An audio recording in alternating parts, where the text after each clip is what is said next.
La famille a pour nous une place centrale. Ce n'est pas juste un programme comme tous les autres programmes. C'est une continuité de la vision qui nous définit.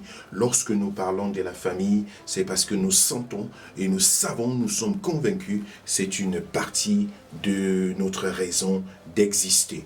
Alors toi qui es ici, tu n'es pas là au hasard. Tu es là parce que ici, il y a de l'amour pour toi en tant que famille. Tu es là parce qu'il y a des personnes qui ont prié pour toi, n'est-ce pas, des mois durant, des semaines durant. Peut-être c'est la première fois pour toi de te connecter à ce programme. Un membre de ta famille t'a invité, t'a donné le conseil. Tu reçois cet audio, tu reçois cet enregistrement parce que quelqu'un est en train de prier pour toi depuis des années, depuis des mois et voudrait que tu aies accès à cette grâce que cette personne a reçue. Sache que tu es aimé, sache que tu es sélectionné, sache que tu fais partie de ceux-là que Dieu veut sauver, de ceux-là que Dieu veut transformer. Notre première arme que nous utilisons dans le sens de voir le Seigneur se manifester dans nos maisons et dans nos familles, c'est l'amour et la prière. Nous voulons montrer aux hommes qu'ils sont importants aux yeux de Dieu. Malgré tout ce que tu as, malgré tout ce que tu vis, malgré, n'est-ce pas, l'égarement dans lequel tu peux t'être retrouvé, je voudrais t'annoncer par ma voix et par celle des personnes qui t'aiment et qui prient pour toi, que Jésus-Christ est mort sur la croix même pendant que tu étais encore dans le péché. Jésus-Christ a donné le prix, n'est-ce pas, de sa propre vie pour le salut des âmes. Et ce n'est pas quelque chose d'étranger qui t'arrive, parce que nous étions de ce nombre. Tous ont péché et sont privés de la gloire de Dieu. Tous sont égarés, sont éloignés de ce que le Seigneur, n'est-ce pas, a prévu pour l'humanité entière. Mais le salaire du péché, c'est la mort. Le don gratuit de Dieu, c'est la vie éternelle en Jésus-Christ notre Seigneur. Donc il y a de l'espoir pour toute personne qui décide de se détourner du monde pour se tourner vers le Seigneur Jésus. Il y a de l'espoir pour toute personne qui accepte d'écouter, de céder à l'écho de la voix de Dieu qui sonne et qui résonne dans son cœur. Parce que la Bible nous dit, Jésus se tient à la porte de ton cœur et il frappe jour après jour. Si tu entends la voix si tu entends sa voix dans ton cœur, et tu lui ouvres, il entrera, il soupera avec toi et toi avec lui. C'est un privilège, c'est une opportunité. Il y a beaucoup de personnes qui n'ont pas accès à cet évangile. Il y a beaucoup de personnes qui n'ont pas accès à cette parole. Il y a beaucoup de personnes qui n'ont pas accès à ce que le Seigneur, n'est-ce pas, a prévu pour l'humanité entière. Mais toi, tu en as accès. Toi, tu es privilégié. Toi, tu as, n'est-ce pas, quelque chose de gracieuse qui t'est donnée de la part du Seigneur. C'est qu'il y a quelqu'un, c'est qu'il y a des personnes qui te portent dans leur cœur et dans la prière. Alors, c'est important de saisir cette opportunité et de pouvoir prendre la meilleure décision, de pouvoir accepter cet amour manifesté en ta faveur. Et tu verras, le Seigneur te fera du bien. Bien-aimés dans le Seigneur, nous sommes pendant cette semaine dans le livre de Genèse chapitre 35 et notre semaine de jeûne et de prière est donc intitulée Genèse 35, Opération Genèse 35. Nous avons considéré jusqu'à présent des versets 1 au verset 3, nous voyons le patriarche Jacob qui va décider, après plus d'une vingtaine d'années passées dans la maison de Laban, de prendre toute sa famille et tous ceux qui sont avec lui pour se lever et aller en direction de Bethel. Ces deux lieux qui ont des connotations complètement différentes. De la maison de Laban à, n'est-ce pas, à Bethel. Et il partait là-bas pour bâtir un autel, n'est-ce pas, en l'honneur de Dieu qu'il avait secouru dans ces moments de détresse. Bethel, c'est le lieu de l'adoration. C'est le lieu de la contemplation, de la célébration. C'est le lieu où un parfum de bonne odeur est élevé à l'Éternel qui a secouru et qui continue à secourir dans la détresse. Pourtant, la maison de Laban, c'est le symbole de l'occultisme, c'est le symbole de la perdition, c'est le symbole des liens, c'est le symbole, n'est-ce pas, de quelque chose qui n'était pas favorable à l'épanouissement de la foi et de la croyance de Jacob. Et lorsqu'il décide de quitter ce lieu-là, parce que Dieu lui avait demandé de quitter ce lieu-là, lorsqu'il décide de le faire, il ne va pas seul. Il décide d'aller avec ceux-là que Dieu avait connecté génétiquement avec lui.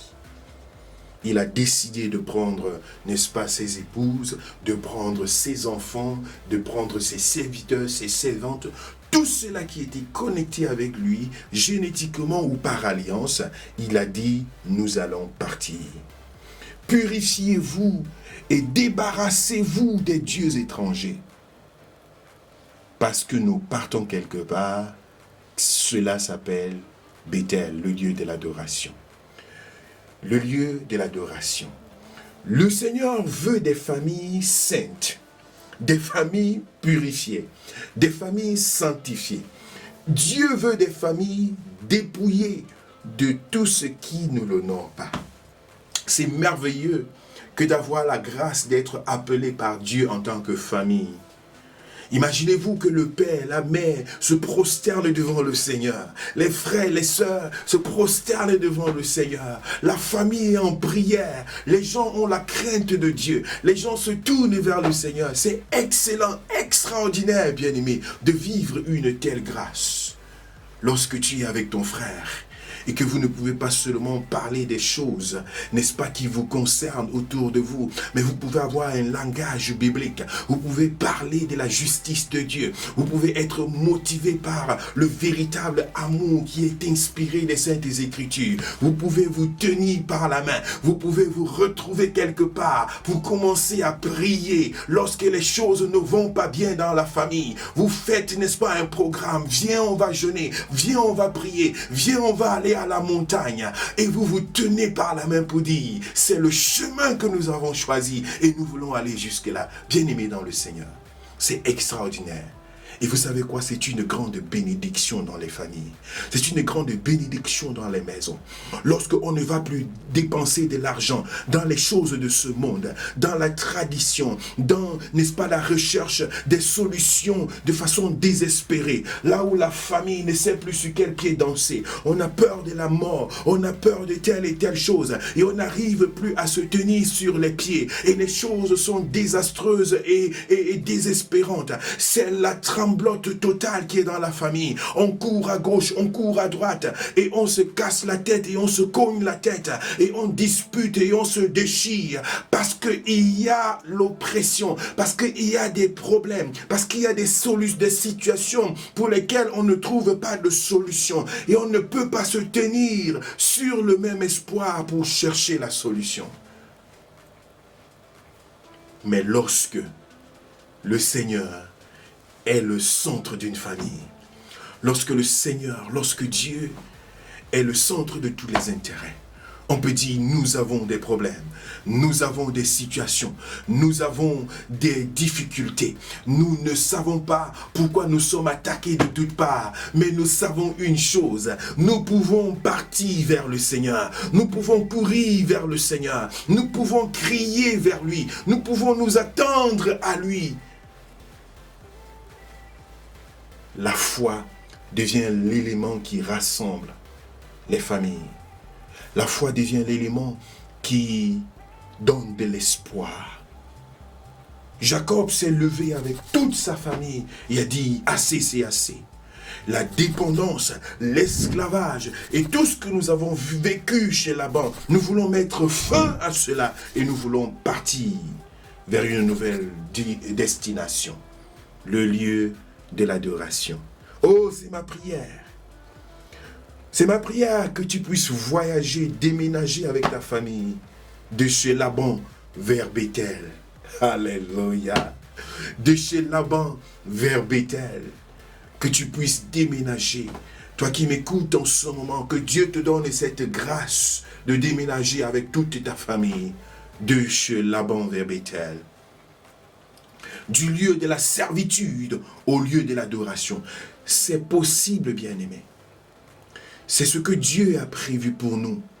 Le geôlier qui s'est levé le matin et a été surpris de voir la main puissante qui venait de se manifester et qui avait coupé les chaînes de Paul et Silas et de tous les autres prisonniers qui étaient enchaînés. Ce geôlier s'est dit, je suis mort, mes patrons vont dire que c'est moi qui ai lâché tous ces prisonniers. Et il a pris l'épée pour se poignarder. Mais alors, l'apôtre Paul lui a dit, non, ne te fais pas du mal, car nous sommes encore là, nous ne sommes pas partis, ne te reproche de rien. Ce geôlier, qui certainement se retrouvait dans une situation difficile, inexplicable, a posé une question.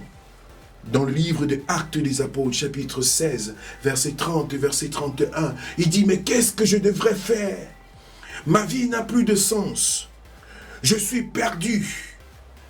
Ce qui vient de se passer, je ne saurais comment expliquer cela.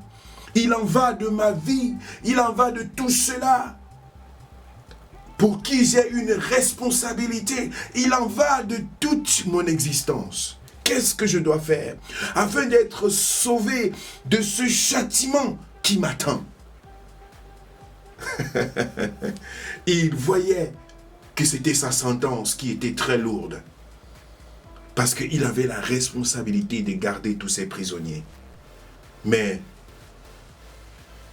il s'est endormi, et quand il s'est levé, tous les prisonniers étaient libres.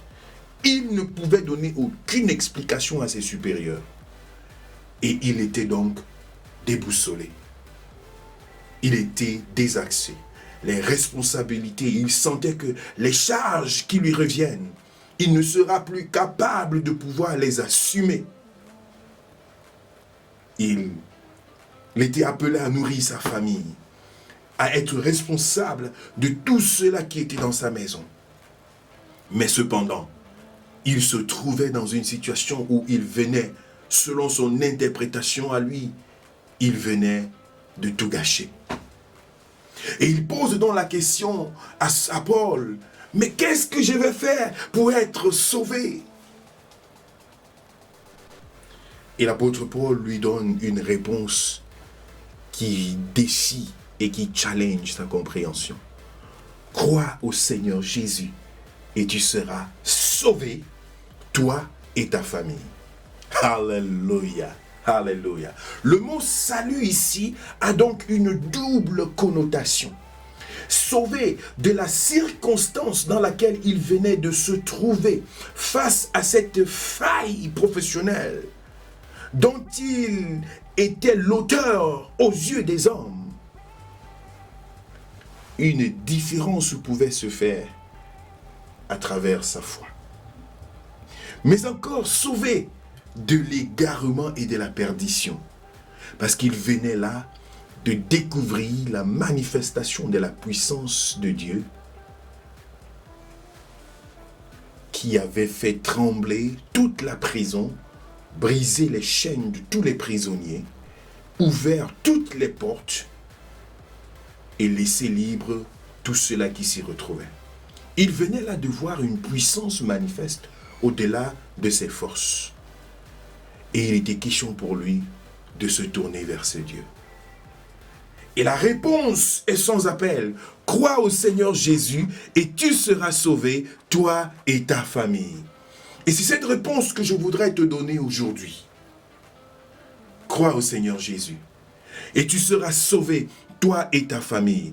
Crois au Seigneur Jésus et tu pourras passer, toi et ta famille, de chez Laban vers Bethel. Du lieu de l'esclavagisme au lieu de l'adoration. Du lieu où tu penses que tout est abandonné, que tout est arrêté, que tu n'es pas capable de t'en sortir, que les choses sont trop lourdes pour toi, que tes responsabilités sont au-dessus de tes forces. Dieu est là pour toi et le soutien nécessaire ne faillira jamais. Vous savez, Dieu n'abandonne pas ceux et celles qui lui font confiance. Dieu change les décrets. dans les situations qui sont les plus difficiles et les plus dramatiques, les situations familiales les plus difficiles et les plus dramatiques, même dans ces situations-là, Dieu se révèle. Même dans ces situations-là, Dieu manifeste sa bonté et sa miséricorde. Même lorsque les hommes ont pensé que rien ne va fonctionner, lorsque tu te tournes vers le Seigneur, il change les décrets. Il y a parfois des situations familiales qui sont déclarées défavorables. Là où tu n'as plus de force, tu n'as plus d'espoir, ta condamnation est scellée. Mais le Seigneur peut venir changer les décrets en ta faveur. Avez-vous déjà entendu parler de Méphibosheth? Méphibosheth, c'est cet homme qui est décrit dans 2 Samuel au chapitre 9. Un jeune qui était de la postérité de Jonathan et qui avait vu sa famille être complètement détruite. Il avait eu la vie sauve par rapport à la grâce de Dieu qui s'était manifestée en pleine guerre et qu'il essayait d'être caché, de s'enfuir. Il était tombé et il s'était brisé les pieds. Méphibosheth était abandonné à lui-même. Ce qu'il faut savoir, c'est que son père, Jonathan, le fils de Saül, était donc dans la lignée du roi qui était passé avant David. Et en réalité, à cette époque-là, tel que l'on a vu dans la suite des rois qui sont venus après, le roi qui arrivait était polarisé de façon à pouvoir éradiquer la famille du roi précédent, afin de pouvoir faire établir son règne, dans le décret qui existait et qui n'était pas dit, qui n'était pas écrit, mais qui était pratiqué. C'était que le nouveau roi devait confirmer sa présence en éliminant tout cela qui pouvait lui faire concurrence. Nous le voyons aujourd'hui dans la politique et la démocratie ambiante et semblante que nous vivons la plupart du temps dans nos pays africains. Lorsque quelqu'un veut s'éterniser au pouvoir, il fait tout pour tenir, n'est-ce pas, sous l'oppression tous les concurrents. Alors il n'était pas différent à cette époque. Donc selon la loi, n'est-ce pas, non dite et non décrite, mais valable de cette époque, Méphibosheth devait craindre à sa vie. Le décret était là. Il devait craindre à sa vie. Parce qu'il était non seulement de la descendance du roi précédent, mais de plus encore, il était handicapé des 2 pieds et il ne pouvait pas se mouvoir. C'était donc complètement défavorable pour lui. Mais quelque chose s'est passé, bien-aimé. David a eu à cœur, de façon indescriptible, le désir de faire du bien à l'une des descendances de Saül. Il a cherché, il a fouillé. Qui est de la descendance de Saül? Je sens le désir de lui faire du bien. C'est inimaginable, c'est indescriptible. Et on est parti à Lo-Débar, cette ville de refuge, d'asile, où Méphibosheth était parti se cacher pour sauver sa propre vie. Il est parti être localisé dans sa cachette, dans sa fuite, dans son lieu de refuge. Et il a été élevé à la table du roi. Il a été placé parmi les convives. Il a été honoré. Il a reçu des serviteurs et des servantes. Il a reçu des chants. Il a reçu tout ce qui était nécessaire pour son confort. Je crois que Dieu change les décrets pour donner une place d'honneur, pour te faire passer de chez Laban à Bethel, le lieu de l'adoration, le lieu de la liberté. Je crois que Dieu change les décrets dans des circonstances familiales. Là où on a dit que c'est la pauvreté jusqu'à la fin de vos jours. Là où on a dit que ce sont des limitations et que votre famille ne pourra pas traverser telle limite. Alléluia. J'ai vu des miracles et des miracles. Je suis moi-même le fruit du miracle familial. Là où aucune issue n'était possible, Dieu change les donnes. La pierre qu'ont rejeté les bâtisseurs, Dieu prend cela et en fait la principale de l'angle pour une fondation solide. Je voudrais te le dire encore, Dieu peut changer des décrets pour te faire du bien. Si l'exemple de Méphibosheth ne te suffit pas, qu'en est-il de Jephthé? Dans le livre de Juges au chapitre 11, notre vaillant guerrier Gédéon, que nous avons apprécié dans Juges 6, 7, 8 et 9. On l'a vu, n'est-ce pas, se lever comme un vaillant guerrier pour délivrer le peuple d'Israël de la main et de la captivité de Madian et des Amalécites. Et même de gagner encore en considération en ce qu'il a refusé, n'est-ce pas, de se positionner comme étant le dominateur du peuple d'Israël et de laisser Dieu lui-même dominer sur le peuple. On a apprécié ce Gédéon. Mais savez-vous ce qui se passe dans le chapitre 10, chapitre 11? Gédéon va mettre au monde un enfant illégitime. Vous l'avez bien compris, du nom de Jephthé. Et lorsque Gédéon va maintenant se stabiliser dans son côté familial et avoir une épouse légitime et faire des enfants qu'il considère comme étant légitimes, Gédéon et ses enfants légitimes vont s'opposer à la vie de Jephthé. Ils vont le rejeter, vont l'abandonner. Et Jephthé va prendre la route des champs. Jephthé va se retrouver dans une circonstance abandonnée à lui-même, dans la brousse. Et il va se rassembler autour de Jephthé 400 personnes, des vauriens, la Bible le précise, des résidus du peuple, comme on peut considérer aujourd'hui comme des sans-abri, comme des personnes qui, pour la société, n'ont pas de valeur. Ces 400 personnes se sont rassemblées autour de Jephthé. Ils sont partis dans la brousse. Ils ont appris à se débrouiller, à se battre, à rassembler leur dernière énergie, à survivre dans la forêt, à vivre leur maison de Laban à leur méthode. Ils se sont aiguisés. Ils ont, n'est-ce pas, adopté un nouveau style de vie. Mais un jour, quelque chose s'est passé. Quelque chose s'est passé. Gédéon et ses enfants ont compris qu'ils ont besoin de soutien. Ils se sont retrouvés devant une autre oppression, devant une difficulté. Les Ammonites avaient attaqué le peuple d'Israël. Les Ammonites étaient en train de régner sur le peuple d'Israël. Les anciens du peuple ont donc demandé à Jephthé: toi qui es un soldat habile dans cette forêt, dans ce champ de bataille, s'il te plaît, nous avons besoin de ton expertise. Oh my God, oh my God. Celui-là qui était rejeté de la famille, celui-là qui était laissé pour compte, celui-là dont les regards étaient, sur lequel les regards étaient méprisants, qui était cacheté de négatif, qui était cacheté, n'est-ce pas, d'indésirable. Celui-là qu'on pouvait dire, il n'est pas des nôtres.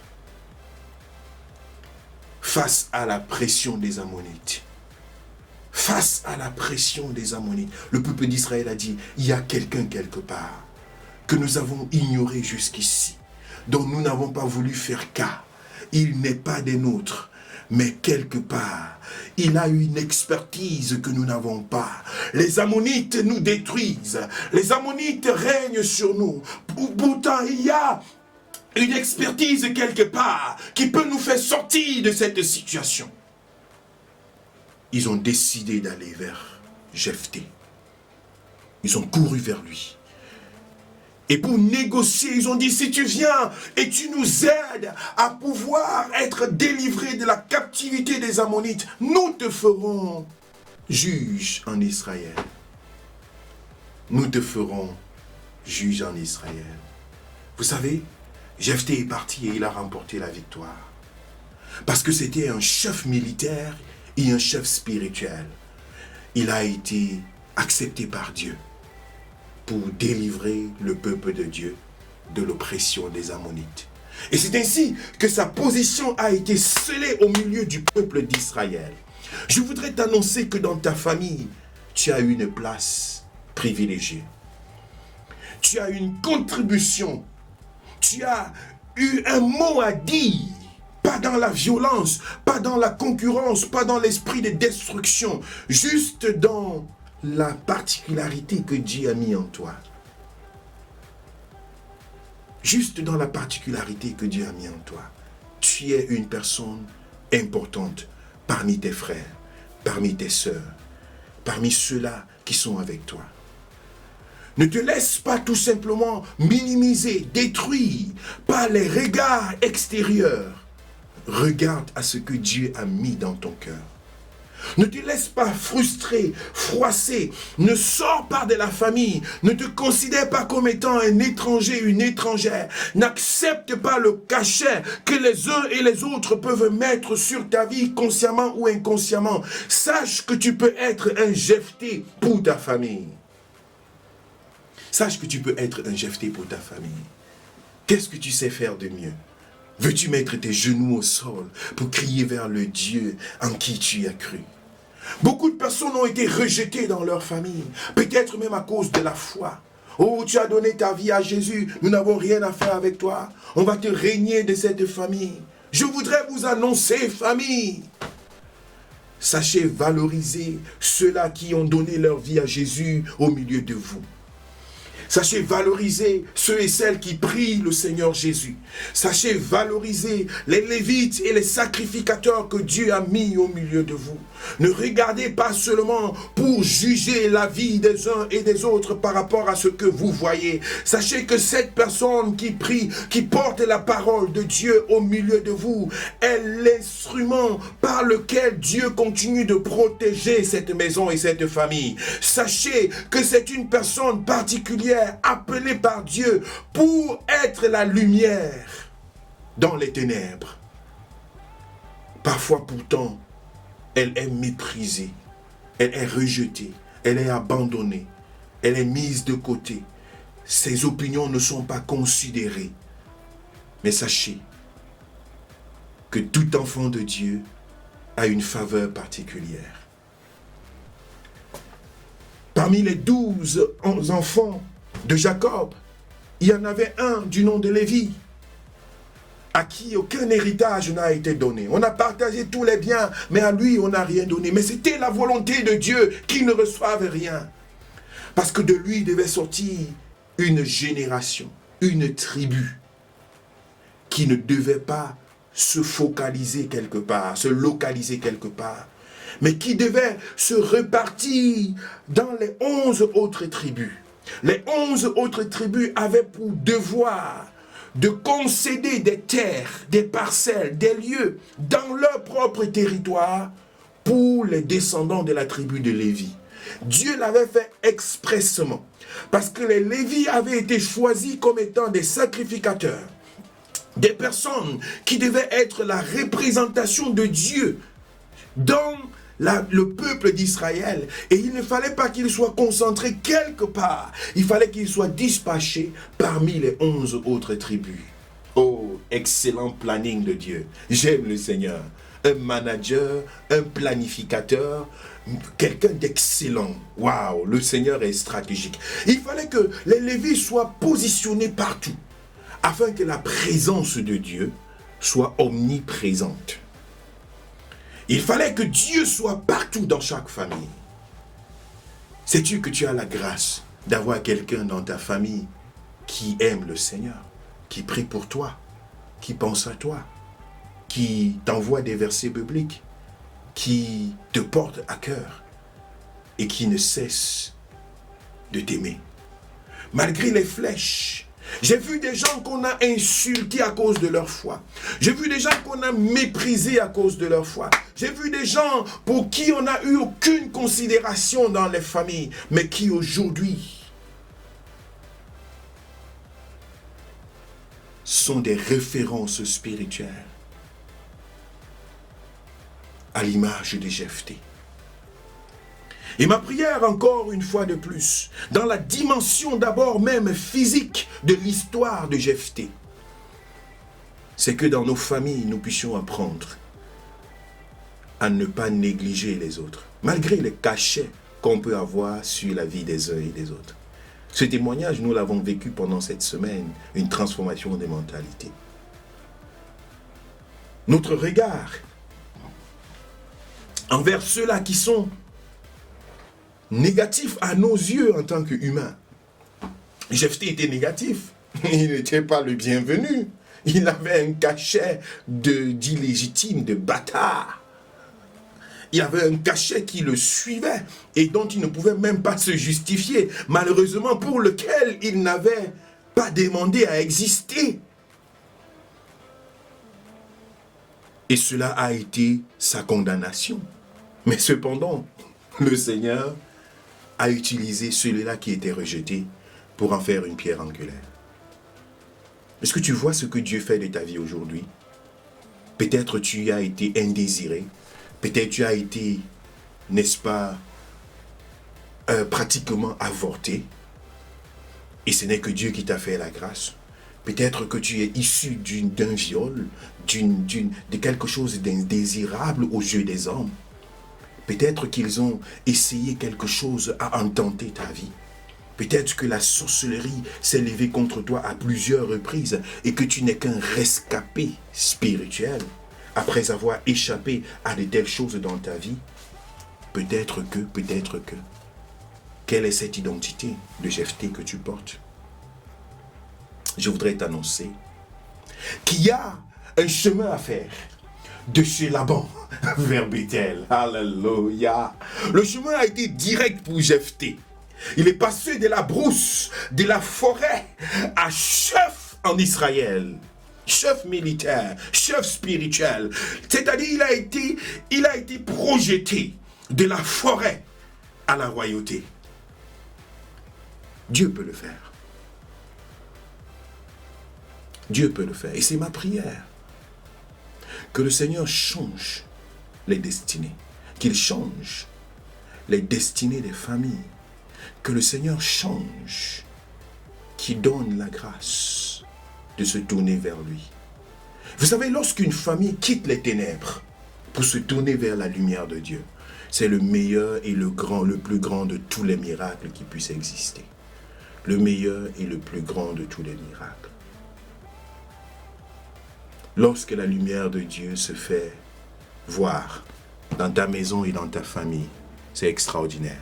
C'est ce que je te souhaite et c'est ce pourquoi je prie ce soir. Gloire soit rendue au Seigneur. Donc dans mon propos et dans ce message, je voudrais que tu comprennes que le Seigneur t'aime et que nous t'aimons.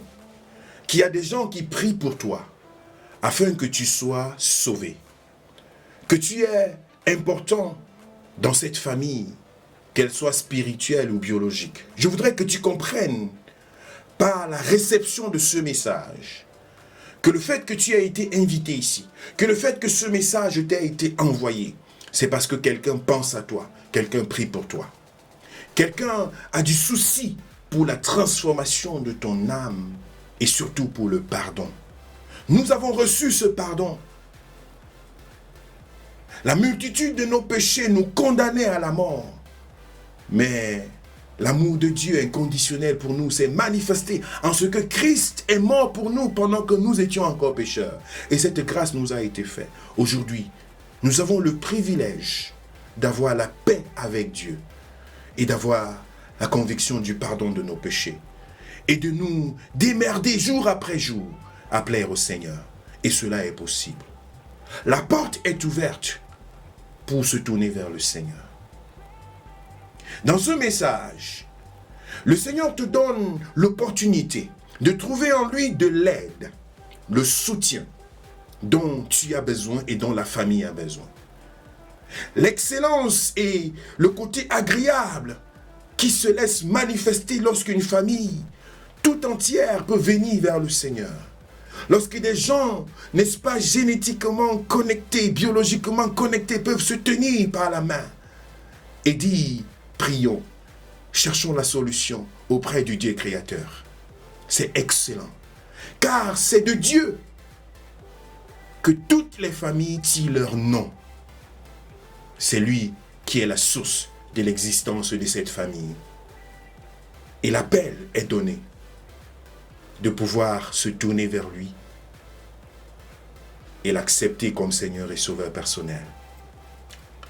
Parce que les autres voies et moyens, les autres solutions que le monde propose sont peine perdue et n'aboutissent pas à une transformation particulière. C'est beaucoup de souffrance, beaucoup de division, beaucoup de rancœur, beaucoup de colère, beaucoup d'égarement. Mais pourtant, la vie nouvelle en Jésus est plus belle que tu ne le crois. Viens et donne-lui ton cœur, et tu connaîtras la joie. La vie nouvelle en Jésus est plus belle que tu ne le crois. Viens et donne-lui ton cœur, et tu connaîtras la joie. Ce que le monde offre n'est que tribulation, n'est que peine, n'est que division, n'est que dissension.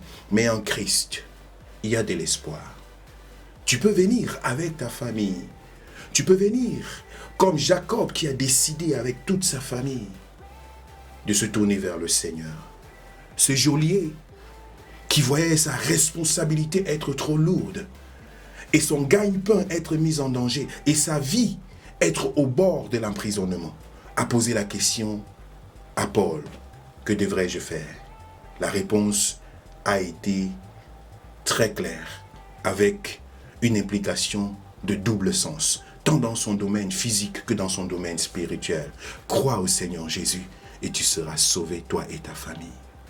Notre prière, c'est que peu importe le regard des hommes à ton endroit, que ce soit une identité pareille à celle de Méphibosheth, abandonné, condamné par les décrets de ce monde, ou de Jephthé, condamné par les décrets de la famille, les regards de la famille, les sanctions de la famille, peu importe les circonstances. L'espoir est là. Dieu peut changer les destinées, changer les décrets et prendre ce qui a été rejeté pour en faire quelque chose de particulier. Quelle est l'interpellation de Dieu dans ton cœur aujourd'hui, pendant que tu écoutes ce message? Quelles sont les larmes que Dieu veut essuyer? Quelles sont les larmes que Dieu veut essuyer ce soir, en ce moment, pendant que tu m'écoutes? Laisse-toi consoler par Dieu. Tombe dans ses bras. Viens à lui, car il est Dieu et il est amour. Et il veut faire quelque chose de nouveau dans ta vie. Seigneur, je te présente ces cœurs. Je te présente ces vies. Je te présente ces pensées. Je te présente ces familles. Je te présente ces Jephthé, ces Méphibosheth. Je te présente, Seigneur, ces geôliers. Je te présente nos cœurs et nos pensées. Pendant que nous crions, secours. Tu as dit, ceux qui me cherchent me trouvent. Laisse-toi trouver dans ces cœurs. Laisse-toi trouver dans ces vies, Seigneur. Laisse-toi trouver, Éternel. Et apporte le salut dont nous avons besoin. Apporte, Seigneur, la transformation dont nous avons besoin. Apporte la régénération dont nous avons besoin. Au nom de Jésus. Merci pour ta lumière qui louit et qui dissipe tout ténèbres. Je prie pour ce cœur qui vient à toi, qui se répand. Je prie pour ce cœur qui te cherche. Je prie pour ce cœur qui veut marcher dans tes voies. Merci de te révéler, Seigneur. Merci, Jésus. Merci, Seigneur. Toi qui veux appartenir à Dieu, toi qui veux appartenir à Christ, toi qui veux changer de vie, je t'annonce que c'est aussi le désir de Dieu, de te saisir par la main. Je t'annonce que c'est aussi la volonté de Dieu de t'aider à changer de vie. Si tu as besoin d'aide, n'hésite pas. N'hésite pas de chercher cette aide. N'hésite pas de courir vers une église qui prie, qui marche selon la parole de Dieu. N'hésite pas de poser la question afin que tu sois encadré spirituellement. N'hésite pas de demander conseil auprès de ceux-là qui t'aiment d'un amour sincère et qui partagent avec toi chaque jour la parole de Dieu. La vie nouvelle en Christ est plus belle que ce que tu ne penses. Que Dieu te bénisse et rendez-vous très bientôt dans la parole de Dieu, qui te transformera et qui fera de toi une nouvelle création. Merci Seigneur pour chacune de ces familles et pour ta grâce, dans le nom de Jésus. Et nous disons tous Amen.